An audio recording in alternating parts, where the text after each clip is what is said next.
Au sommaire de ce journal, en République démocratique du Congo se tient un forum sur l'administration fiscale africaine.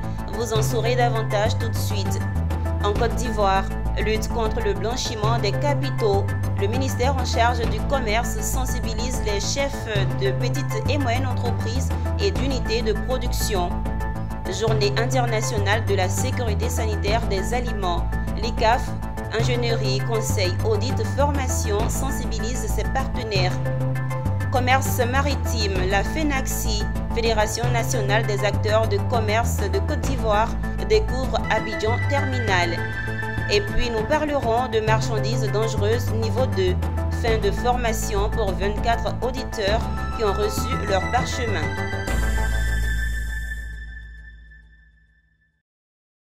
Madame, Monsieur, merci de nous rejoindre pour l'actualité sur Business 24 Africa. Rendons-nous en République démocratique du Congo pour débuter cette édition. La RDC accueille le forum sur l'administration fiscale africaine. Ouvert le mercredi 5 juin par le directeur général des impôts, cette rencontre a pour but principal la production d'une étude régionale basée sur les indicateurs des perspectives fiscales africaines, la TAF.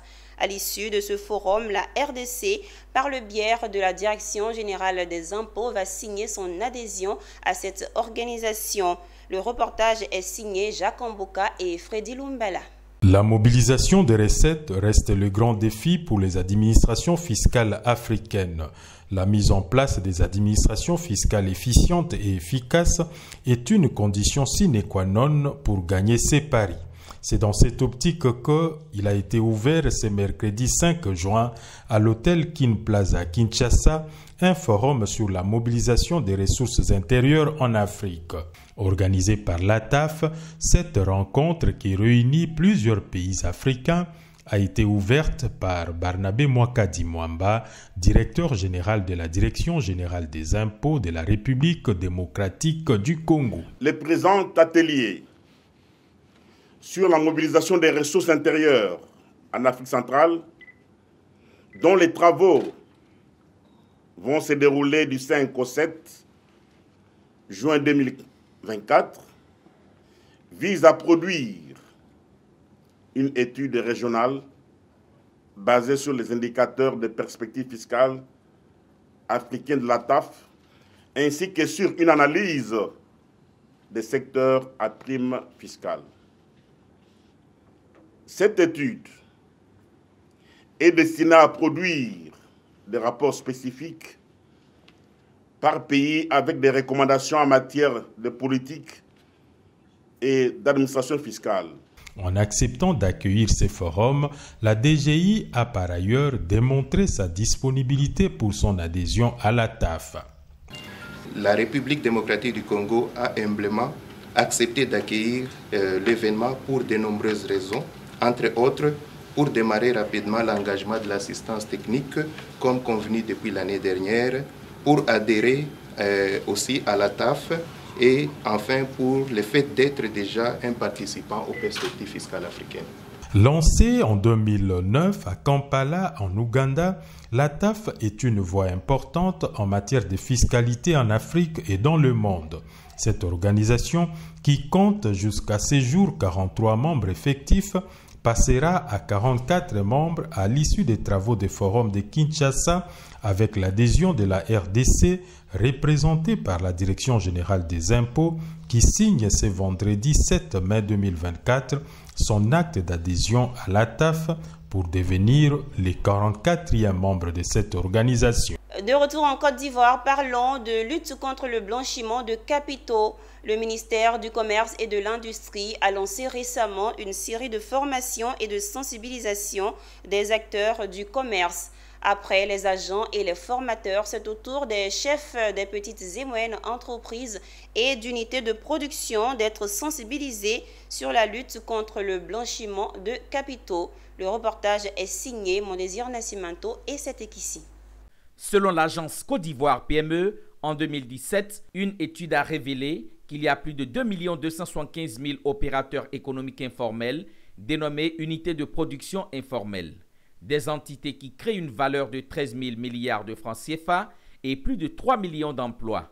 Afin de les faire passer progressivement au secteur formel, l'État a prévu un processus d'accompagnement pour eux. Ce processus est garanti par le statut de l'entrepreneur. Que faire pour avoir ce statut et quels sont les avantages afférents? Toutes ces questions ont été débattues lors de cette rencontre avec les chefs d'entreprise.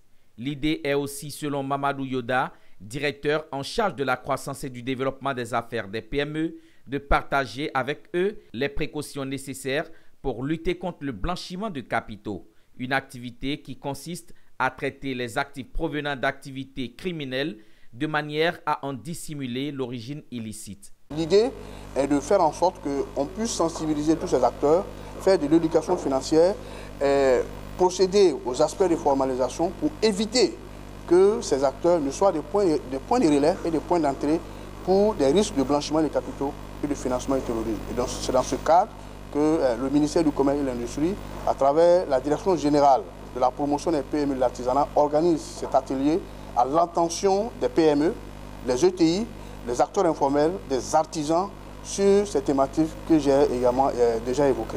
Au bout de cette deuxième phase, 2300 acteurs, artisans et opérateurs économiques informels seront renforcés en capacité, mais aussi sensibilisés.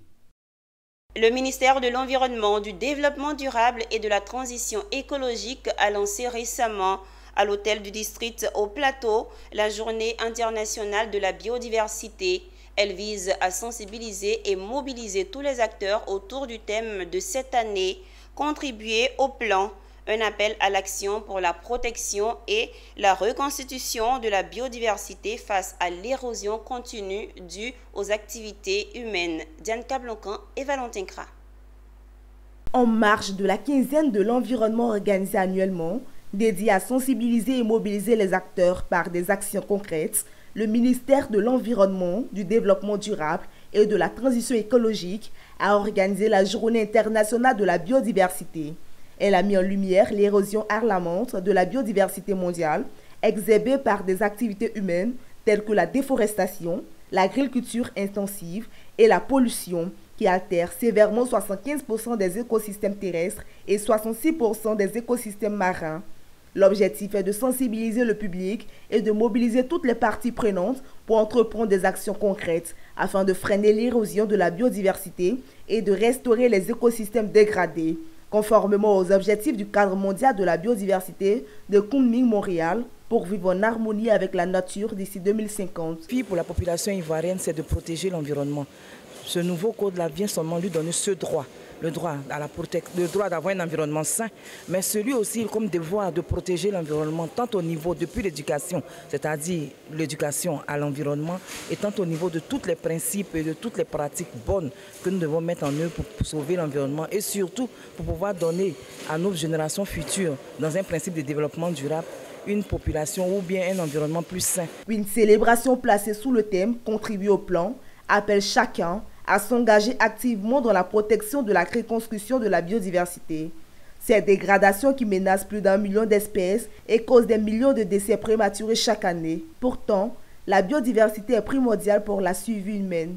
Elle fournit 20% de l'apport protéique mondial et 80% des aliments consommés, tout en produisant 98% de l'oxygène. En Côte d'Ivoire, 62% de la population rurale dépend directement des services écologiques pour ses besoins essentiels. Pour inverser cette tendance, le cadre mondial de la biodiversité de Kunming-Montréal, adopté en 2022, vise à restaurer la biodiversité d'ici 2050. Nous bâtissons la quinzaine et où nous inscrivons donc toutes les activités que nous voulons pour pouvoir sensibiliser l'Ivoirien, tous les habitants de la Côte d'Ivoire, sur le concept de l'environnement et surtout sur les gestes à faire qui sont très souvent des gestes simples pour pouvoir préserver notre patrimoine commun qui est l'environnement. Notons que cette journée demeure une opportunité pour mobiliser tous les acteurs autour de la protection de notre patrimoine naturel. Le cabinet Ingénierie Conseil, Audit et Formation, en abrégé ICAF, a procédé à une vaste campagne de sensibilisation sur la sécurité sanitaire des aliments. Des actions que ICAF a menées à l'endroit de ses partenaires. C'était dans le cadre de la Journée internationale de la sécurité sanitaire des aliments. Le récit de Walter Kofi. Pas d'audit ni de formation aujourd'hui, mais plutôt une sensibilisation pour le cabinet ICAF. Première étape, Filtisac, le géant de l'emballage, qui s'est vu soutenir par son partenaire dans le cadre de la Journée internationale de la sécurité sanitaire des aliments. Échanges, remises de kits ont débuté cette journée. Donc à Filtisac, nous fabriquons des produits qui sont à contact alimentaire, qui sont des préformes et des bouchons, qui vont être soufflés pour donner des bouteilles. Et en fait, l'emballage fait partie de l'aliment, puisque si l'emballage est souillé, l'aliment qui sera à l'intérieur également sera souillé. Donc nous sommes en partenariat avec ICAF, qui est là aujourd'hui aussi pour célébrer cette belle journée. Après la commune d'Abobo, cap sur Anyama, précisément chez le spécialiste de la transformation du cajou, Olam. Ici, la visite prend l'allure d'une véritable sensibilisation où le personnel s'est vu outillé sur le respect des procédures d'hygiène.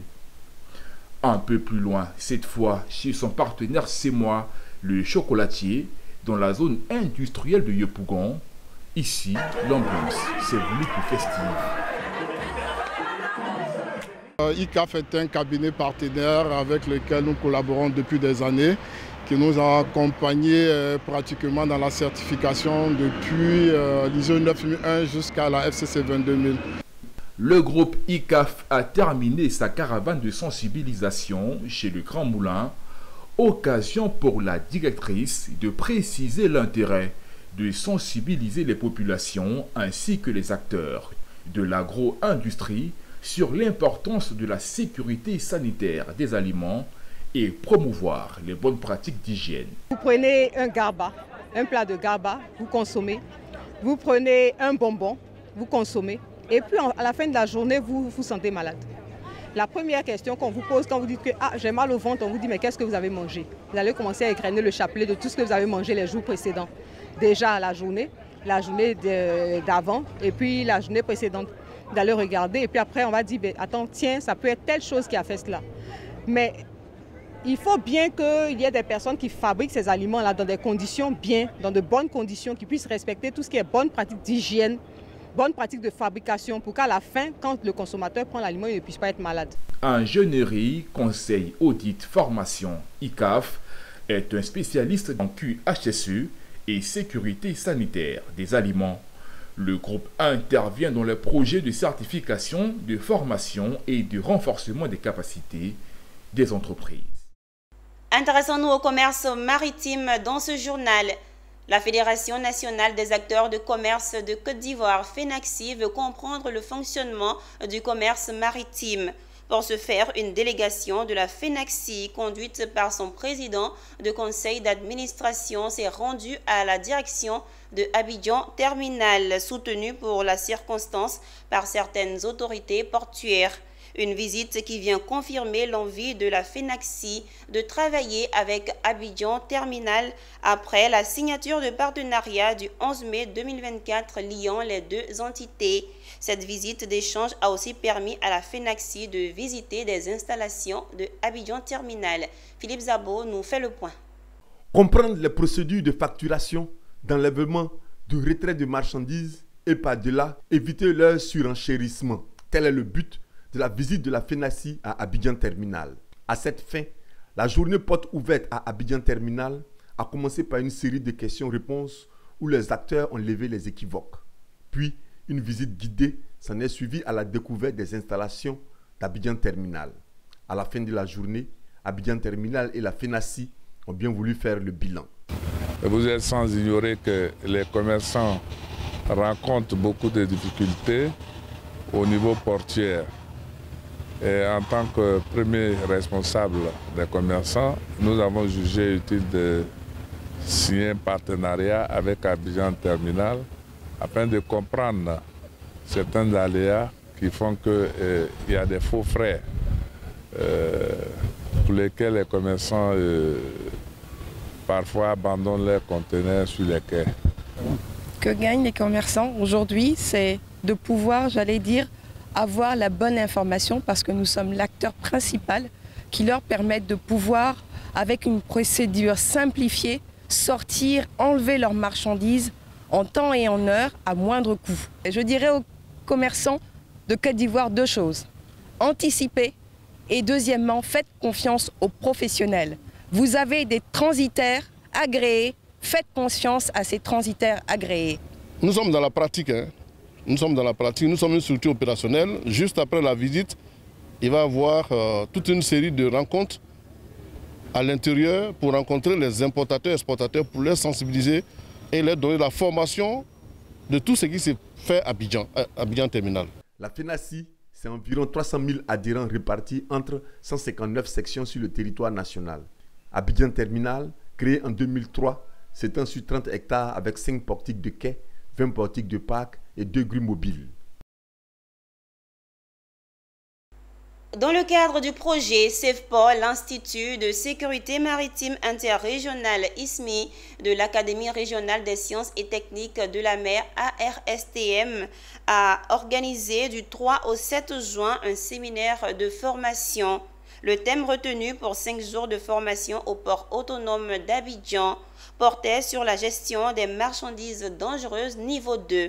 À l'issue de la formation, les 24 auditeurs venus de plusieurs pays d'Afrique de l'Ouest et du Centre ont reçu leur parchemin. C'était en présence de nos reporters Pierre Tebeu et Nicolas Angwa. Ils sont 24 auditeurs venus de différents pays ayant pour point commun une ouverture sur la mer. Ils sont à Abidjan depuis le 3 juin dernier pour assister à cette formation initiée par l'Institut de sécurité maritime interrégionale ISMI sur la gestion des marchandises dangereuses niveau 2. Dans l'exercice de leurs fonctions, ces auditeurs sont plus ou moins en contact avec les marchandises dangereuses. Ils repartent chacun dans leur pays respectif avec une idée de la notion qui aura retenu leur attention et dont leur participation permettra sans doute de venir à bout de ce phénomène dans le golfe de Guinée. À mon administration, je compte apporter déjà une nouvelle manière de fonctionner, renouvellement de la base de données, renforcer les équipes de surveillance au niveau de l'escorte et au niveau du stockage des marchandises dangereuses. J'ai réveillé mes sens de gestion des marchandises dangereuses et ISMI m'a donné l'opportunité de réveiller mes sens de gestion des marchandises dangereuses. Ces différents séminaires permettent à ISMI de proposer au pays des stratégies pour assainir le golfe de Guinée de la piraterie avec des contenus adaptés aux réalités de l'heure. Depuis quelques années, les marchandises dangereuses nous ont rappelé qu'elles se présentent avec nous. On a vu ça à Beyrouth, on a vu ça un peu plus loin à Tianjin. Et c'était juste un rappel pour dire attention, nous transportons des marchandises dangereuses, il faut qu'on apprenne à les connaître et à les manipuler de la meilleure manière. Nous apportons notre appui quant au renforcement des capacités à travers des sessions de formation sur les thématiques telles que la gestion des marchandises dangereuses et autres. Les responsables ont appelé à la tenue prochaine de la formation niveau 3 pour être plus complet sur la question. Après 5 jours de formation, ils repartent chacun avec un diplôme de participation.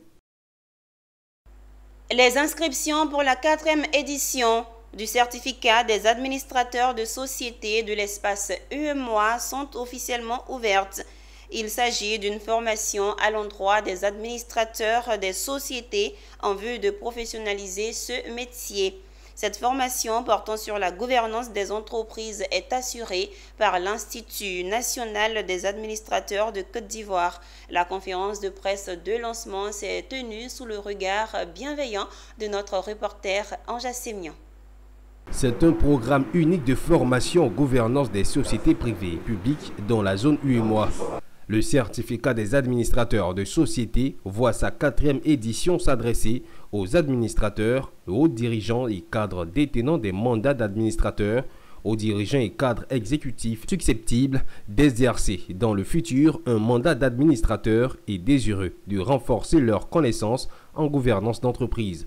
L'objectif réel, c'est de donner les outils aux administrateurs pour bien jouer leur rôle d'administrateur, voilà, pour synthétiser les choses. Et puis la cible, c'est des cadres de haut niveau. Il faut avoir le bac plus 4, un bac plus 4, et puis une autre condition supplémentaire, c'est-à-dire déjà administrateur, envisager d'être administrateur, être dirigeant de société, d'une coopérative, d'une PME, et tout ça. Vous pouvez, même vous êtes un cadre de comité de direction, vous pouvez décider vous-même de venir vous inscrire, même si vous n'êtes plus dans une entreprise. On a déjà eu ça dans la perspective de vous replacer. Organisé par l'Institut national des administrateurs de Côte d'Ivoire en partenariat avec INSEAD Business School, la formation, entre autres, axée sur la gouvernance d'entreprise, l'aspect financier, contrôle et audit, débutera le 5 septembre 2024 et s'achèvera en avril 2025. Alors, une partie se fait à Abidjan, une partie va se faire à Yamoussoukro et la dernière partie va se faire à Fontainebleau en France. Les réfugiés postulent partout, dans toutes les entreprises publiques comme privées, en Côte d'Ivoire, mais aussi comme à l'étranger. On l'indiquait tout à l'heure, nous sommes membres du réseau africain de la gouvernance d'entreprise. Et il y a des structures internationales aussi qui viennent vers nous pour s'enquérir de la méthodologie que nous appliquons pour former nos administrateurs. Le CAS UEMOA a déjà connu 3 promotions ayant permis la formation de 51 personnes, dont 19 femmes. La date limite des inscriptions pour cette 4e session est fixée au 28 juin 2024. Dans le but d'aider les étudiants à mieux construire leur carrière professionnelle et à être performants en entreprise, l'Institut national polytechnique Félix Houphouët-Boigny de Yamoussoukro s'est doté d'un centre de carrière. Plus de précisions dans ce reportage de Charles Kouakou, commenté par Pierre Tebeu. L'Institut national Félix Houphouët-Boigny de Yamoussoukro, INPHB, l'une des meilleures écoles de Côte d'Ivoire, a toujours œuvré pour une bonne carrière professionnelle de ses étudiants. Pour ce faire, elle vient de se doter d'une plateforme digitale qui offre une multitude de services à ses étudiants. C'est le ministre de la Promotion, de la Jeunesse, de l'Insertion professionnelle et du service civique Touré Mamadou et l'ambassadeur de Chine en Côte d'Ivoire qui ont procédé à son inauguration. Pour le directeur général de l'INPHB, ce centre permettra de créer une relation entre les étudiants et les entreprises. Une synergie d'action qui permet aujourd'hui de mettre à la disposition de la communauté d'étudiants de l'INPHB 6 000 étudiants, 3 500 étudiants en formation initiale, 1 500 étudiants en formation continue. Toute cette communauté d'étudiants disposant donc d'un outil qui leur permettra d'avoir une orientation à la fois sur les choix à l'intérieur de l'école en fonction des besoins du marché, mais un centre carrière qui permettra également d'assurer la relation entre l'école et les entreprises. Ce Career Center a été financé par la Chine à travers l'AFD et l'UNESCO. La création du centre carrière est un résultat concret de la mise en œuvre du projet en Côte d'Ivoire. Ce centre jouera efficacement un rôle positif dans l'emploi et le développement de la jeunesse ivoirienne. Plusieurs domaines ont été retenus, notamment l'agriculture, les métiers du bâtiment et travaux publics ainsi que l'éthique. Le coût du projet est d'environ 900 millions de francs CFA. Ouverte en octobre dernier, l'Université de Bondoukou tient son tout premier colloque international pluridisciplinaire organisé par l'UFR des sciences des langages, lettres et langues étrangères qui réunit des experts et plusieurs enseignants-chercheurs, des docteurs de Côte d'Ivoire et de plusieurs pays africains. L'objectif est de redynamiser le secteur des sciences à travers les langues. Le récit de Anissé Kouadio, notre correspondant régional. Enseignants, chercheurs, docteurs non recrutés et des doctorants venus de toute la Côte d'Ivoire et de plusieurs pays africains participent ce matin au rendez-vous du partage d'expériences à travers le premier colloque international pluridisciplinaire organisé par l'UFR des sciences de langage, lettres et langues étrangères de l'Université de Bondoukou. Le savoir scientifique que nous portons nous recommande de redonner à la science ce qu'elle nous offre. D'où l'intérêt de cette rencontre majeure qui réunit tous les acteurs et partenaires du monde scientifique. Remerciements appuyés à tous ceux qui ont cru à notre institution, qui nous ont fait confiance et sont venus de loin pour partager avec nous leurs idées. Il faut aussi sortir de-delà du pays pour pouvoir aussi procéder à des comparaisons de ces informations que nous possédons. Est-ce qu'il faut améliorer et comment il faut améliorer. Et profiter aussi des conseils de nos pairs qui sont dans les autres pays. Ce tout premier colloque international axé sur le thème sciences du langage, lettres et langues étrangères en contexte d'innovation et d'excellence et d'interdisciplinarité, marqué par cette conférence inaugurale autour de la problématique des langues nationales prononcée par le professeur Kwadjongi San-Jérémy, membre de la SCAD. Montrer aux jeunes gens qu'il ne faut pas qu'ils aient honte de leur langue, et que ces langues-là peuvent aussi être enrichies. À côté des grandes langues du monde, les nôtres aussi peuvent servir à quelque chose. Faire en sorte que tous les diplômés de l'enseignement supérieur puissent être employables. La question de l'insertion professionnelle qui se pose, et comme vous le savez bien, avec de plus en plus d'acuité. Et donc l'objectif visé par le ministre de l'enseignement supérieur, le professeur Adama Diawara, c'est vraiment d'aller dans ce sens-là. L'ouverture de ce premier colloque international pluridisciplinaire de l'université de Bondoukou s'est achevée par des remises de diplômes d'honneur à plusieurs acteurs qui ont contribué à la réussite de ce premier colloque qui marquera à jamais les annales de l'université de Bondoukou. À San Pedro, Beliza événementiel a procédé au lancement du concours Femmes émancipées pour un développement durable en Côte d'Ivoire, 3e édition. Ce concours vise à faire la promotion de l'autonomisation économique de la femme, d'où le thème « Femmes n'abandonnent jamais, il y a de l'espoir ». Plusieurs autorités ivoiriennes ont associé leur image à cet événement culturel, notamment le préfet de région, préfet de département de San Pedro, Abel Kwao et Philippe Zabo. Ce sont 10 jeunes dames âgées de 18 à 45 ans de San Pedro, porteuses de projets qui ont pris part à ce concours.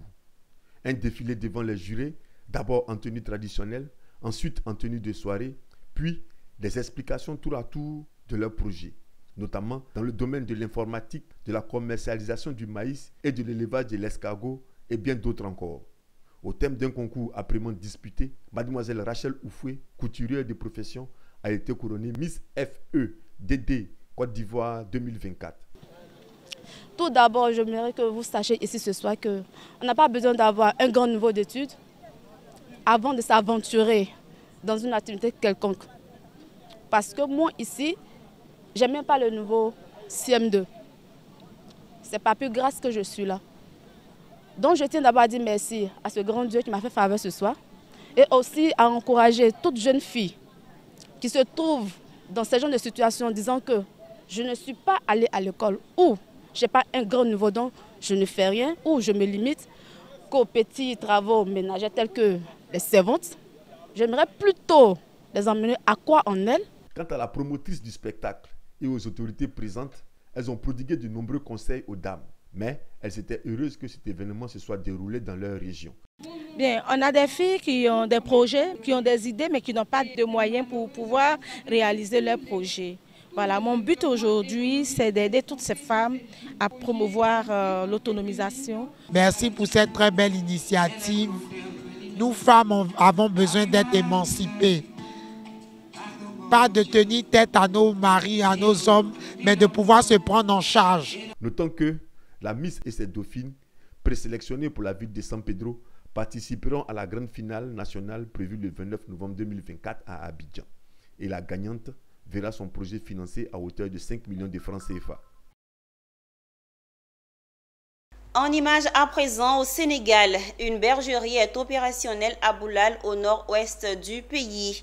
D'un coût total de 17,9 milliards de francs CFA, soit 29,3 millions de dollars, l'installation comprend 20 enclos qui sont en mesure de contenir plus de 4000 têtes de moutons, un hangar et un magasin de stockage d'aliments pour bétail. C'est la fin de ce journal préparé par l'ensemble de la rédaction. Merci de l'avoir suivi. Les programmes se poursuivent sur Business 24 Africa, votre télé utile.